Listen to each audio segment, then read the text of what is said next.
In the early morning hours of May 11, 1945, at approximately 4:47 a.m., Private John McKini rested in his tent near Dingalan Bay on the island of Luzon in the Philippines, unaware that approximately 100 Japanese soldiers were silently advancing through the dense jungle toward his position. The 24-year-old soldier had served in the United States Army for 2.5 years.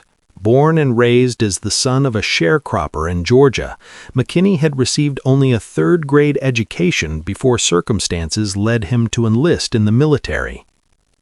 By May of 1945, the Philippine campaign had already exacted a devastating toll on American forces, with casualties exceeding 60,000 men. Despite the advancing tide of Allied victory across the Pacific theater, Japanese forces stationed on Luzon remained defiant and refused to surrender.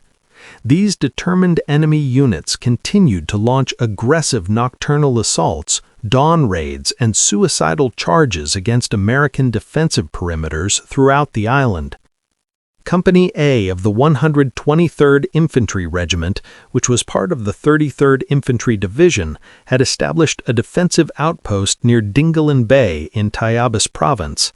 This position served a critical strategic purpose, as it guarded an essential supply route that sustained American operations in the region. The perimeter defense included a light machine gun position manned by 3 American soldiers. McKini had recently completed an extended shift operating that weapon and had walked only a short distance to his tent, where he lay down to rest with his M1 rifle positioned beside him. The surrounding jungle was deceptively quiet in those pre-dawn hours. The Japanese forces had been conducting reconnaissance on this American outpost for several days prior to the attack. Through careful observation, they had counted the number of defenders, studied the patterns of guard rotations, and meticulously planned their assault strategy. The attacking force consisted of over 100 soldiers drawn from the remnants of various Japanese units that continued to resist on Luzon. These men carried rifles, grenades, knee mortars, and swords as they moved through the darkness. Their tactical objective was straightforward and brutal: overrun the American position, eliminate all personnel, and capture the supplies stored at the outpost. The vanguard of the Japanese assault force managed to slip past the outer guard post without detection. Sergeant Fukutaro Mori led this advance element with specific orders to eliminate the first American soldiers silently, using only swords and bayonets, without firing any shots that might alert the camp. The plan called for the perimeter to be compromised before the main assault force launched their attack. Sergeant Mori approached McKini's tent and could hear the American soldier breathing inside. He prepared to deliver what he believed would be a swift, fatal strike that would end the man's life before any alarm could be raised. McKini had grown up hunting in the woods of Georgia, where his father worked as a sharecropper in Screven County. The family lived in poverty with almost no resources. Young John had learned to shoot a rifle before he learned to read. By the age of 12, he could accurately hit a squirrel at 50 yards with a .22 caliber rifle. He trapped rabbits and shot deer as a matter of survival, with hunting and fishing often providing the only food for the family table when crops failed or when money was scarce. McKini enlisted at Fort McPherson in November of 1942. Army evaluators discovered that the young recruit could barely read or write. However, they also discovered that he possessed exceptional marksmanship abilities that placed him among the best shooters they had ever encountered. His qualification scores were remarkably high. Drill sergeants noticed that McKini moved through wooded terrain differently than other soldiers, with greater silence and heightened awareness. He had spent his entire young life in environments where a single mistake while hunting could mean his family would go hungry. The 33rd Infantry Division deployed to the Pacific Theater in 1943. McKini participated in combat operations throughout New Guinea. where he survived the harsh jungle environment, fierce Japanese resistance, malaria, dysentery, and all the other dangers that the Pacific Theater presented to American soldiers. By May of 1945, he had become a seasoned combat veteran. He was quiet by nature, kept largely to himself, performed his duties without complaint, and maintained a low profile among his fellow soldiers. Those who served alongside John McKini knew two particular things about him. He was the finest marksman in the company, and he always slept with his rifle within immediate reach. That rifle was about to preserve his life. Sergeant Maury threw open the tent flap at 4:51 a.m. His sword descended in a diagonal slashing motion aimed at McKini's neck. In the darkness, Maury misjudged the precise distance to his target. The blade struck McKini on the side of his head instead of his intended target. The sword severed the portion of McKini's right ear, and blood sprayed across the canvas of the tent. McKini's eyes opened to searing pain and the silhouette of a man standing over him with a raised sword. He had less than 1 second to react before Maury brought the blade down for a second strike that would not miss its mark. McKini's hand found his rifle in the darkness through pure instinct.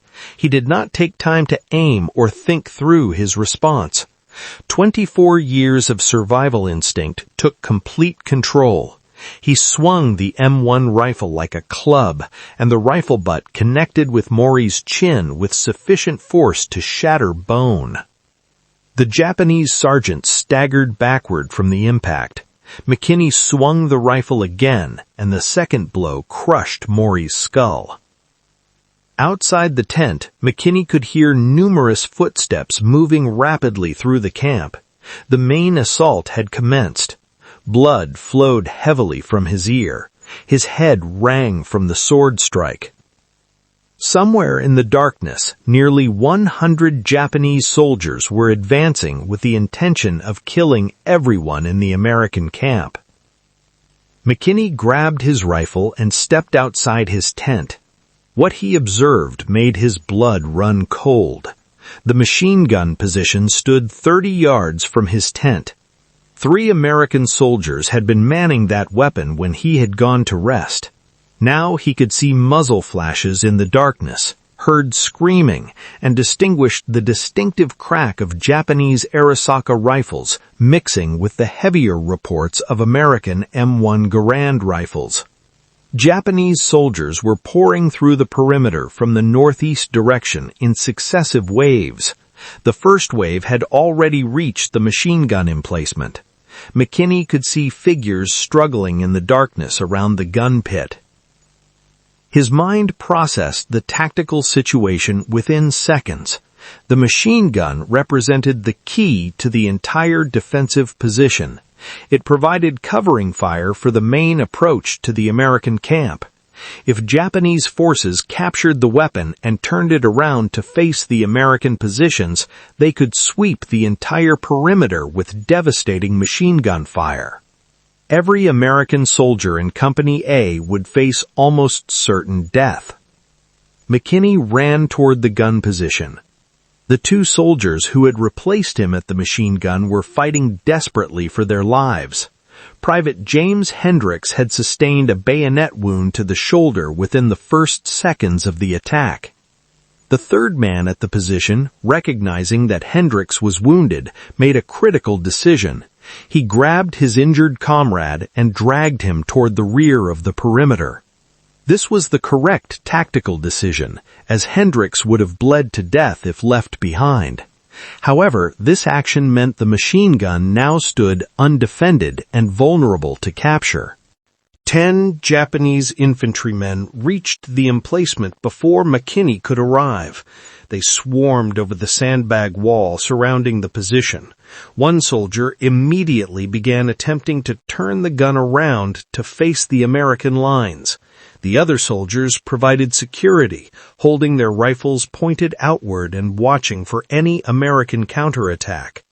McKini did not slow his pace. He did not seek cover. He did not wait for backup or reinforcements. He sprinted directly toward 10 enemy soldiers who had just captured the most important weapon in the entire outpost. The Japanese soldiers observed him approaching. A single American soldier bleeding from a head wound was charging straight at them in the pre-dawn darkness. 2 of them raised their rifles to engage this threat. McKini proved faster. He shot the first man at 15 yards distance. The distinctive report of the M1 rifle echoed across the camp. He shot the second man at 10 yards.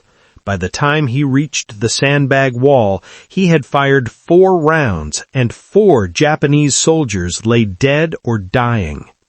He leaped into the emplacement. The interior space measured roughly 8 feet by 6 feet. 6 enemy soldiers remained alive in that confined area. Some attempted to swing their rifles around to engage McKini. Others reached for their bayonets. One soldier continued fumbling with the machine gun's traversing mechanism, still attempting to turn the weapon around. McKini landed among them and continued firing at point-blank range measured in inches rather than yards. The M1 Garand rifle held 8 rounds in its internal magazine.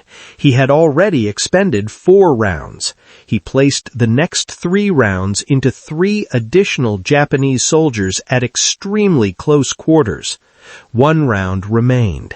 The 8th enemy soldier stood directly in front of McKini with his bayonet raised for a thrust aimed at McKini's chest. McKini fired his final round and the soldier collapsed. The M1 Garand's bolt locked back on the empty magazine with its distinctive metallic ping sound. 3 Japanese soldiers remained alive in the gun pit. They heard that characteristic sound and understood its meaning. McKini's rifle was empty. McKini reversed his grip on the rifle before the empty clip had finished ejecting from the weapon. He swung the rifle like an axe.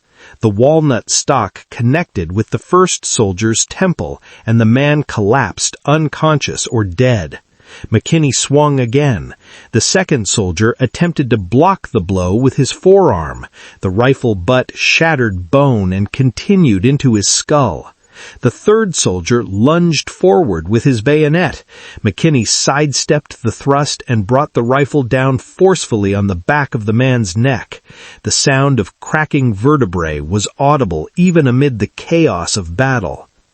10 Japanese soldiers had captured the machine gun position. 30 seconds later, all 10 lay dead.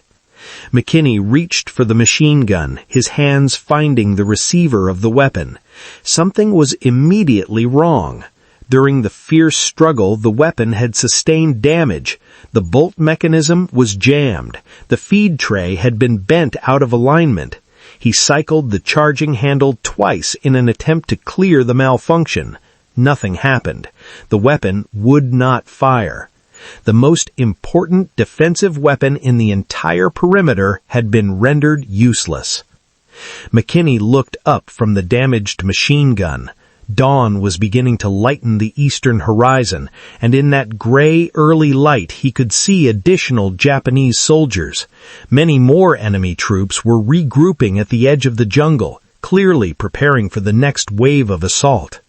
He possessed an M1 rifle with an empty magazine. He had just killed 10 men in brutal hand-to-hand combat. His ear continued bleeding, and the main assault had not yet truly begun. McKini reached down and pulled a bandolier of ammunition from one of the dead Japanese soldiers. The bandolier contained American .30 caliber rounds that the soldier had probably taken from a previous engagement. McKini loaded a fresh clip into his rifle. Somewhere in the darkness, a Japanese officer was shouting orders. McKini could not understand the foreign words, but he understood the urgent tone. The enemy was preparing to attack again. He settled into the gun pit among the bodies of the men he had just killed, rested his rifle on the sandbag wall, and waited. The second wave of Japanese soldiers emerged from the jungle approximately 60 yards away. McKini counted at least 20 soldiers in the first line of attack, with more troops visible behind them. They advanced at a run with rifles and fixed bayonets extended, screaming war cries as they charged toward the American position. McKini placed his front sight on the lead soldier and squeezed the trigger. The M1 Garand was designed for rapid semi-automatic fire. A properly trained soldier could deliver 8 aimed rounds downrange in under 10 seconds. McKini was not merely a trained soldier. He was a hunter from Georgia who had been shooting since early childhood. He was faster than the standard training. The first Japanese soldier dropped at 60 yards distance. McKini shifted his aim smoothly. The second man fell, then the third. The M1 rifle kicked against his shoulder with each shot. Brass casings ejected to his right. He did not consciously think about what he was doing. His body remembered thousands of hours spent in the Georgia woods. Lead the target, squeeze the trigger, acquire the next target, repeat the process. The clip ejected from the rifle with its characteristic ping sound. McKini immediately inserted a fresh clip from the bandolier. The charging wave of soldiers had covered 20 yards during his reload. They were now at 40 yards distance. He resumed firing. The Japanese soldiers in the second wave had expected to find a captured machine gun position, with their comrades turning that weapon against the sleeping Americans. Instead, they found one man with a rifle cutting them down with mechanical precision. 8 rounds fired, reload. 8 rounds fired, reload. The pattern continued with devastating effectiveness. Some of the attacking soldiers managed to advance to within 15 yards of the gun pit before McKini shot them down. Others attempted to veer left or right, seeking any available cover. McKini tracked these moving targets and fired. A soldier in motion was often easier to hit than a stationary soldier, a principle McKini had learned while hunting deer in his youth. The second wave broke apart. The survivors scattered back toward the jungle tree line in disarray. McKini counted the bodies lying in front of his position, 11 additional casualties. 21 Japanese soldiers had now been killed or wounded since the attack began. He did not have time to feel relief. Japanese officers were already reorganizing their forces beyond the tree line. McKini could hear them shouting commands. Then he heard something else that sent a chill through him, a hollow thumping sound from somewhere in the jungle, followed by another similar sound. Knee mortars were being brought into action. The first mortar round exploded 10 yards to McKini's left. Dirt and shrapnel sprayed across the gun pit. McKini flattened himself against the sandbags for protection. The second round impacted closer to his position. The third round landed directly on the parapet, showering him with debris and displaced earth. The Japanese forces had learned from their first 2 unsuccessful waves of assault. They would not charge blindly into McKini's accurate rifle fire again. Instead, they would soften his position with indirect mortar fire first, either killing him outright or forcing him to keep his head down and unable to return effective fire. Once the defensive position was suppressed, they would send in the infantry to finish the job. McKini understood the tactical problem immediately and completely. If he remained in the gun pit, the mortar rounds would eventually score a direct hit and kill him. The Japanese gunners were adjusting their aim with each successive shot, steadily getting closer to their target. However, if he abandoned the position, he would lose the only fortified location in this section of the perimeter. A grenade landed 3 feet away from McKini's position. He grabbed the grenade and threw it back over the sandbags before it could detonate. The device exploded in mid-air. The blast wave knocked McKini sideways, and his ears were now ringing from the concussion. Blood from his severed ear had soaked completely through the makeshift bandage he had pressed against the wound. Another mortar round struck the sandbags directly. The protective wall partially collapsed from the impact. McKini was now half exposed to incoming fire from the jungle. He made his decision quickly. Remaining in this position meant certain death. He grabbed 2 bandoliers of ammunition from the dead soldiers around him, slung them over his shoulder, and ran from the position. The Japanese soldiers observed him moving. Rifle fire cracked from the tree line. Bullets snapped past McKinney's head as he ran. He sprinted 15 yards to a shallow depression in the ground. It was not a proper foxhole, merely a slight dip in the terrain. He threw himself into this minimal cover and rolled onto his back as rounds kicked up dirt inches from his face. He crawled to the edge of the depression and found a firing position. The Japanese infantry was advancing again. They believed he was retreating in panic. 2 squads emerged from the jungle at a fast walk with rifles ready, moving toward the abandoned gun pit. McKini allowed them to close to 30 yards distance. Then he opened fire on the advancing troops. The attackers had bunched together while crossing the open ground, a tactical mistake. McKinney's first shot dropped the point man leading the formation. His second shot hit the soldier directly behind the first casualty. The group scattered in confusion, but there was no cover available between the jungle and McKinney's new firing position. He methodically picked off the fleeing soldiers. 8 rounds expended. Reload. The survivors reached the gun pit and found only the bodies of their comrades from the first wave of attack. They had expected to find the American defender there. Instead, they found him shooting at them from a completely different angle. 3 more Japanese soldiers fell before they could locate McKinney's muzzle flash in the growing light. McKinney changed position again. He moved 10 yards to his right while the Japanese forces attempted to reorganize. He found another depression in the ground and began firing from this new location. He was employing the same tactics he had used while hunting in the Georgia woods. Never remain in one location. Never allow your target to predict where the next shot will originate. A deer that hears one gunshot will freeze in confusion. A deer that hears 2 shots from different locations will panic and run in circles. The Japanese soldiers were now running in circles, unable to determine where the devastating fire was coming from. Dawn light was spreading across the sky. McKinney had been engaged in continuous combat for 18 minutes. His ammunition supply was running low. His ear continued bleeding. He could observe movement in the jungle that suggested the enemy was massing forces for another major assault. He needed additional ammunition, and he knew exactly where to find it. He waited for a temporary lull in the mortar fire, counted to 3 in his head, then sprinted across the open ground toward the gun pit.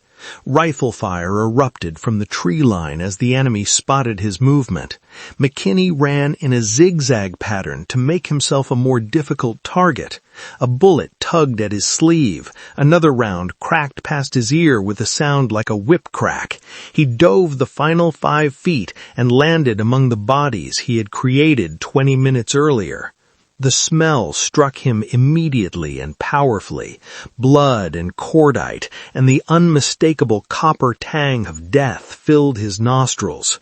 McKinney ignored the overwhelming sensory assault. He had butchered hogs on the family farm and had gutted deer in the Georgia heat. The smell of death was familiar to him from his experiences before the war.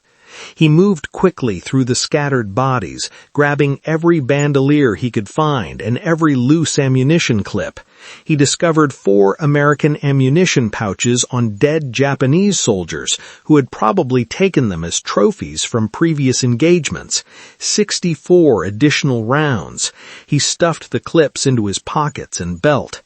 A Japanese soldier suddenly appeared over the sandbag wall. The man must have crawled forward while McKinney was focused on gathering ammunition. The soldier's rifle was already coming up to firing position. McKinney shot him through the chest at 2 feet distance without hesitation. He grabbed the dead man's grenades from his belt, 3 Japanese Type 97 fragmentation grenades. McKinney had never personally used one before, but he had observed them in combat and understood how they functioned. Pull the pin, strike the cap against a hard surface, count to 4, and throw. Movement appeared in his peripheral vision. Additional soldiers were approaching from the left flank. McKini armed a grenade, counted the seconds, and threw it over the sandbags. The explosion was immediately followed by screaming. He armed the second grenade and threw it toward the tree line where concentrations of muzzle flashes had been visible. More screaming echoed from that direction. McKini was already moving out of the gun pit before he threw the third grenade. He was running again to a new position, following his survival instinct to keep moving constantly.